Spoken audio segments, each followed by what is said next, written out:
Well, you know, I think servant leaders don't fire people. I think they fire themselves. It's interesting. I wrote a book with Gary Rich, president of WD-40, called "Don't Mark," you know, to help people win at work. Don't mark my paper. A business philosophy. Don't mark my paper. Help me get an A. And what they really do is, at the beginning of the year, they sit with each of their people, each manager, and go over the job requirements, and then come up with 3 to 5 observable, measurable goals that if they can accomplish that, they'll get an A. And it's the job of the manager to help them get an A. And a lot of people say, well, you know, you're going to be soft markers. No, you can't be a soft marker, because it's got to be observable and measurable.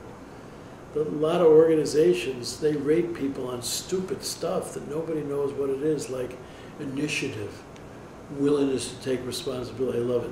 Promotability, that's a really great one.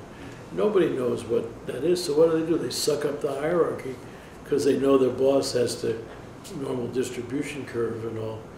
And what they do at WD-40, and what a servant leader does, is, you know, here's what we're trying to accomplish. Now that that's clear, I work to you to help you win. And if in the process, no matter how you work with somebody, it's obviously it's not in their sweet spot, you know, then you and they are both going to know that that's not the job for them. And so what they do in WD-40 when that happens is, if the person is a good value player, in other words, they're consistent and good citizens, then they will try to find another position in the organization for them. If they aren't a real good values player, then they will share them with the competition. That's the term they use, not "you're fired" and all. But it's amazing. I've looked at a lot of the records and the data and all. The people that are separated from WD-40 are not angry. In many cases, they know that that's the best thing for them, because there's not the right spot for them. It just drives me crazy when I see people who think their main job as a manager is just to judge and evaluate their people. See, there's 3 parts of managing people's performance. One is performance planning, when you set the goals and objectives, and that's the leadership part of servant leadership. And if there's a disagreement between you and your people over goals, and you're the manager, you win, because you're representing the goals of the organization. Now, once those goals are set, the second part of managing people's performance is day-to-day coaching.